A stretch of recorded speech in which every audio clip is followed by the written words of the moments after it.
നമസ്കാരം. ഇന്നത്തെ പത്രത്തിൽ വന്ന ഒരു വാർത്തയെ ബേസ് ചെയ്താണ് ഈ വീഡിയോ ചെയ്യുന്നത്. ആദ്യമായിട്ട് ആ വാർത്തയുടെ കുറച്ച് ഭാഗങ്ങൾ വായിക്കാം.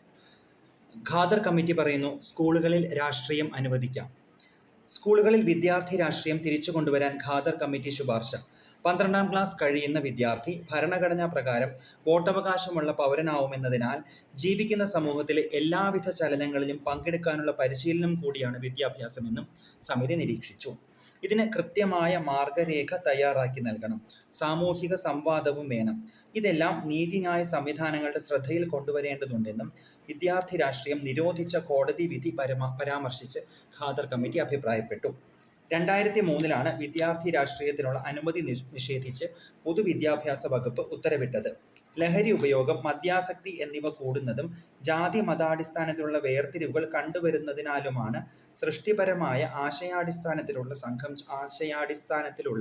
സംഘം ചേരൽ ഫലപ്രദമായി നടപ്പിലാക്കാൻ വിദ്യാർത്ഥി രാഷ്ട്രീയം അനുവദിക്കണമെന്ന നിർദ്ദേശം. റിപ്പോർട്ട് മന്ത്രിസഭ തത്വത്തിൽ അംഗീകരിച്ചതിനാൽ വിദ്യാർത്ഥി രാഷ്ട്രീയം തിരിച്ചു കൊണ്ടുവരാൻ സർക്കാരിനാകും. ഇതിനെക്കുറിച്ചാണെന്ന് പറയാൻ ആഗ്രഹിക്കുന്നത്. ആദ്യമായിട്ട് 1-2 കാര്യങ്ങൾ. എന്താണ് രാഷ്ട്രീയം? ഏതൊരു കാര്യത്തിലും എന്ന പോലെ ഇതിലും ഒരു ideal, broader, more holistic meaning ഉണ്ട്. പിന്നെ കുറച്ചും കൂടി ഒരു lesser, narrower and unfortunately what's more commonly seen, അങ്ങനെ ഒരു മീനിങ് ഉണ്ട്. എല്ലാത്തിലും അങ്ങനെയാണല്ലോ. ദൈവത്തിൻ്റെയും സ്പിരിച്വാലിറ്റിൻ്റെയും എല്ലാത്തിൻ്റെയും കാര്യത്തിൽ അങ്ങനെയാണ്. That's reality. ഓക്കെ. അപ്പോൾ ഇൻ ദ ബ്രോഡർ സെൻസ്, രാഷ്ട്രബോധം, നമ്മൾ ജീവിക്കുന്ന സമൂഹത്തെക്കുറിച്ചുള്ള ബോധം, അതാണ് രാഷ്ട്രീയം. രാഷ്ട്രത്തെ സംബന്ധിക്കുന്നത് എന്തും അതിനെക്കുറിച്ചുള്ള അവയർനെസ്, അതിലുള്ള പങ്കെടുക്കൽ, അങ്ങനത്തെ കാര്യങ്ങളാണ് രാഷ്ട്രീയത്തിൽ വരുന്നത്. ഇതായിരിക്കണം രാഷ്ട്രീയത്തിൻ്റെ അർത്ഥം. പക്ഷേ പ്രാക്ടിക്കൽ ലെവലിൽ കാണുന്നതെന്ന് വെച്ച് കഴിഞ്ഞാൽ കക്ഷി രാഷ്ട്രീയമാണ്. സംഘടനകളുടെ തലത്തിലുള്ള കക്ഷി രാഷ്ട്രീയമാണ് പലപ്പോഴും യഥാർത്ഥ രാഷ്ട്രീയമായി, അല്ലെങ്കിൽ അതാണ് രാഷ്ട്രീയം എന്നാണ് മുതിർന്നവർ പോലും പലപ്പോഴും വിചാരിച്ച് വെച്ചിരിക്കുന്നതും അതിനെ ബേസ് ചെയ്താണ് പലപ്പോഴും പെരുമാറുന്നത്. ഇപ്പോൾ പോലും കോമൺ നോഷൻസിൽ രാഷ്ട്രീയം ചർച്ച ചെയ്യാന്ന് വെച്ച് കഴിഞ്ഞാൽ പലപ്പോഴും അവിടെ ചർച്ച നടക്കുന്നത് കക്ഷി രാഷ്ട്രീയമാണ്, അല്ലാതെ രാഷ്ട്രത്തെ ബാധിക്കുന്ന കാര്യങ്ങളെക്കുറിച്ചാണോ? ചില സമയങ്ങളിൽ അതേന്ന് പറയും, പക്ഷെ കൂടുതലായും കക്ഷി രാഷ്ട്രീയപരമായ, രാഷ്ട്രത്തിന് അത്രയധികം പ്രാധാന്യം ഒരുപക്ഷെ ഉണ്ടായിരിക്കില്ലാത്ത കാര്യങ്ങളാണ് പലപ്പോഴും ചർച്ച പോകുന്നത്, അല്ലേ?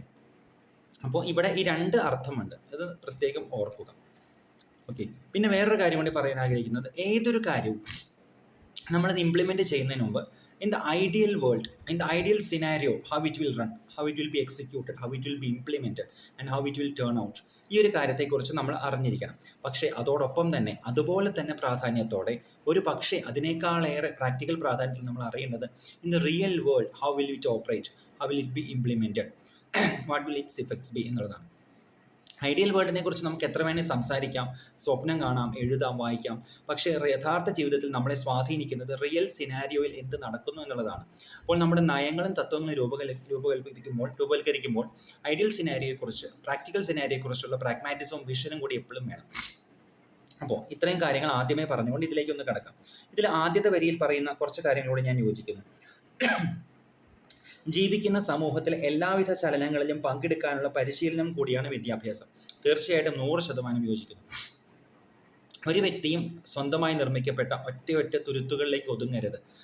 അങ്ങനെ തുരുത്തുകളിലേക്ക് ഒരുങ്ങുന്നത് ഒരു നല്ല കാര്യമല്ല. നമ്മൾ ജീവിക്കുന്ന സമൂഹത്തിൻ്റെ സ്പന്ദനങ്ങൾ, വ്യക്തികളുടെ, സമൂഹത്തിൻ്റെ എല്ലാം സ്പന്ദനങ്ങൾ അറിയണം. രാഷ്ട്രത്തിൽ നടക്കുന്ന കാര്യങ്ങൾ അറിയണം.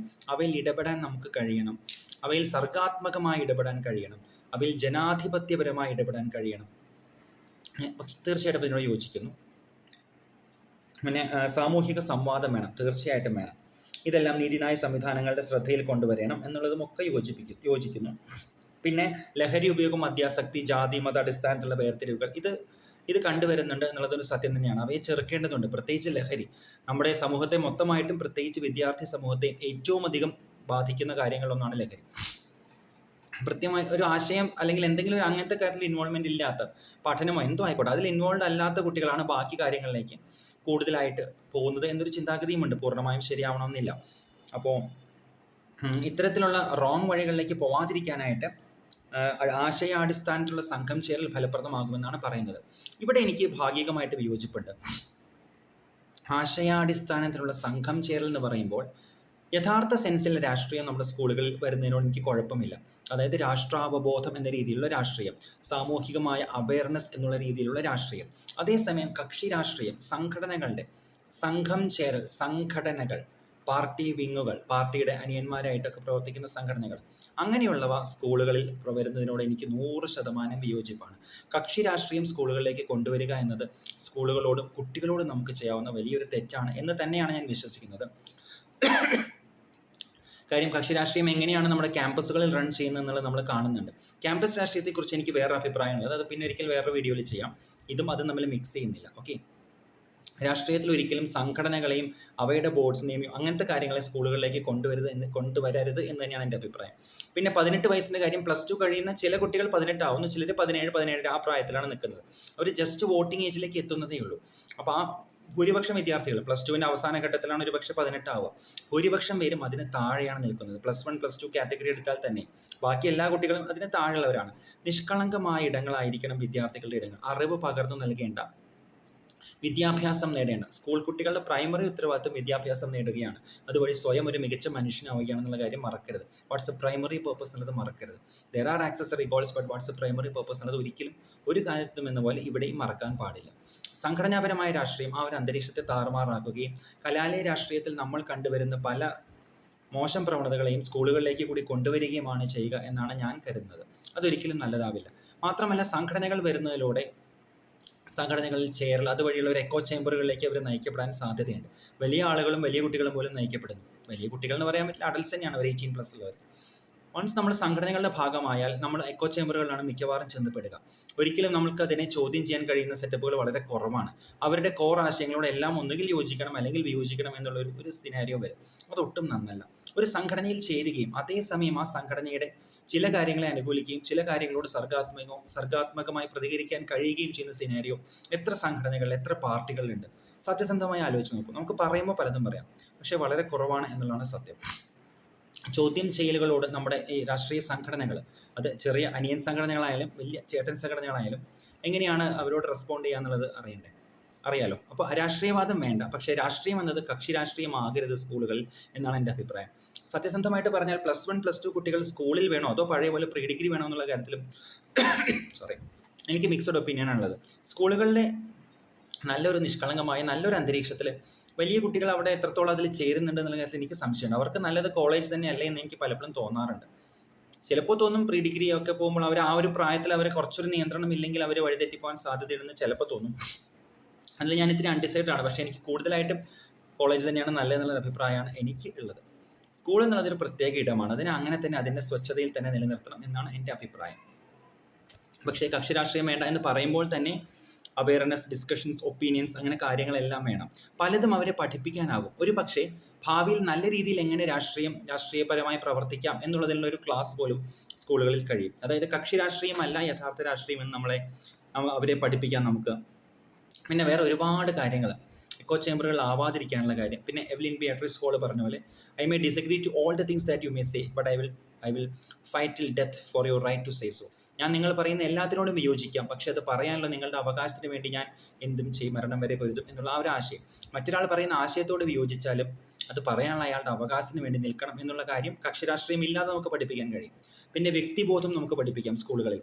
B are good responsible citizen, അല്ലേ? റെസ്പോൺസിബിൾ ആയിട്ടുള്ള റൈറ്റ്സിനെ കുറിച്ചും ഡ്യൂട്ടീസിനെ കുറിച്ചും റെസ്പോൺസിബിലിറ്റീസിനെ കുറിച്ചും എല്ലാം അവെയറായ ഒരു നല്ല സിറ്റിസൺ ആവുക എന്നതാണ് ഒരു വളരെ മികച്ച രാഷ്ട്രീയ പ്രവർത്തനം. പരിസ്ഥിതി ബോധം, നമ്മൾ നേച്ചറിൽ നിന്ന് വ്യത്യസ്തരല്ല എന്ന് തിരിച്ചറിയിപ്പിക്കുന്ന പരിസ്ഥിതി ബോധം വളർത്താം. അതൊരു നല്ല രാഷ്ട്രീയമാണ്. സ്കൂളുകളിൽ നമുക്കാവാം. സാമൂഹ്യ ബോധം, നമ്മൾ സമൂഹത്തിൽ നിന്ന് വേറെയല്ല, ഒറ്റപ്പെട്ട തുരുത്തുകളല്ല എന്ന് മനസ്സിലാക്കിപ്പിക്കുന്ന സാമൂഹ്യ ബോധം വളർത്താം. ചരിത്രബോധം വളർത്താം. ചരിത്രബോധം നമുക്ക് തീർച്ചയായിട്ടും വേണം. സ്വം ചരിത്രം ശിക്ഷരം എന്നുള്ളൊരു വീഡിയോ നമ്പർ 60 ഒന്ന് കണ്ടിരിക്കുന്നത് നന്നായിരിക്കും. സാമുദായിക ബോധം വേണം. സാമ്പത്തിക ബോധം വേണം. സാമുദായിക ബോധം എന്ന് വെച്ചാൽ ഈ ജാതി മത ചിന്തകളല്ല ഉദ്ദേശിച്ചിട്ടോ, സമൂഹം എന്ന നിലയിലുള്ള കാര്യങ്ങളാണ്. ഓക്കെ, രാഷ്ട്രബോധം വേണം. രാഷ്ട്രബോധമുള്ള പൗരന്മാരാവണം. മാനവികതയിൽ വിശ്വസിക്കണം. മാനവികത എന്നുള്ളത് അത് യഥാർത്ഥ അർത്ഥത്തിലെടുക്കുക. അതിൻ്റെ അർത്ഥം പലപ്പോഴും വളച്ചൊടിക്കപ്പെടുന്നുണ്ട് ഇക്കാലത്ത്. എങ്കിലും യഥാർത്ഥ മാനവികതയിൽ വിശ്വസിക്കുന്ന ആളുകളാവണം. പിന്നെ റിയൽ സിറ്റുവേഷനെ കുറിച്ചുള്ള അവയർനെസ്സും പ്രാഗ്മാറ്റിസം വേണം. അപ്പോൾ ഇങ്ങനെ ഒരുപാട് രീതികളിൽ കക്ഷി രാഷ്ട്രീയവും സംഘടനകളും അതിൻ്റേതായ എല്ലാ ദൂഷിച്ച ഇഫക്ട്സും ഇല്ലാതെ തന്നെ രാഷ്ട്രീയ ബോധത്തോടു കൂടി കുട്ടികളെ നമുക്ക് വളർത്തിക്കൊണ്ടുവരാൻ കഴിയും. അത്തരത്തിലുള്ള രാഷ്ട്രീയമാണ് സ്കൂളുകളിൽ കൊണ്ടുവരികയെങ്കിൽ ഞാനതിനോട് ഒരു പരിധിവരെ യോജിക്കാം. പക്ഷേ കക്ഷി രാഷ്ട്രീയവും സംഘടനകൾ വന്നു കഴിഞ്ഞാൽ പുറത്തുനിന്നുള്ള ഇൻ്റർഫറൻസ് പല കാര്യങ്ങളുണ്ടാവും. അതാണെങ്കിൽ my answer to that is a big no. At least pay the schools, at least pay the children എന്നാണ് ഈ കാര്യത്തിൽ എനിക്ക് പറയാനുള്ളത്. അവർ വലുതായി കോളേജിൽ എത്തുമ്പോൾ അവർക്ക് രാഷ്ട്രീയമാകാം, അത് വേറൊരു വീഡിയോയിൽ ഡിസ്കസ് ചെയ്യാം. പക്ഷേ സ്കൂളുകളെങ്കിലും ദയവായി വെറുതെ വിടുക. ഇതിൽ എങ്ങനത്തെ രാഷ്ട്രീയമാണ് കൊണ്ടുവരാൻ പോകുന്നത് 2003 മുമ്പത്തെ അവസ്ഥയെക്കുറിച്ച് എനിക്കറിയില്ല, ആ ഒരു ഡിസ്ക്ലെയിമർ പറയുന്നു. എങ്കിലും ഈ ഒരു സ്പെസിഫിക് വാർത്തയുടെ അടിസ്ഥാനത്തിൽ സ്കൂളുകളിലെ രാഷ്ട്രീയത്തെക്കുറിച്ചുള്ള എൻ്റെ അഭിപ്രായമാണ് പറഞ്ഞത്. ഒരു കാര്യം വീണ്ടും അടിവരയിട്ട് പറയുന്നു, കക്ഷി രാഷ്ട്രീയമല്ല രാഷ്ട്രീയം.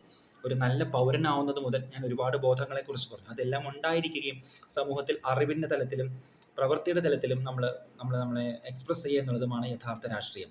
സോ കക്ഷി രാഷ്ട്രീയത്തിന് അതീതമായി യഥാർത്ഥ രാഷ്ട്രീയത്തിൽ വിശ്വസിക്കുന്ന രാഷ്ട്രീയ ബോധമുള്ള പൗരന്മാരാവാൻ നമുക്ക് കഴിയട്ടെ എന്ന് മാത്രം ആശംസിക്കുന്നു, ആഗ്രഹിക്കുന്നു. ഓക്കെ, ഇതിൽ പറഞ്ഞ കാര്യങ്ങളെക്കുറിച്ച് ചിന്തിക്കൂ, നിങ്ങളും നിങ്ങളുടെ അഭിപ്രായങ്ങൾ പറയും.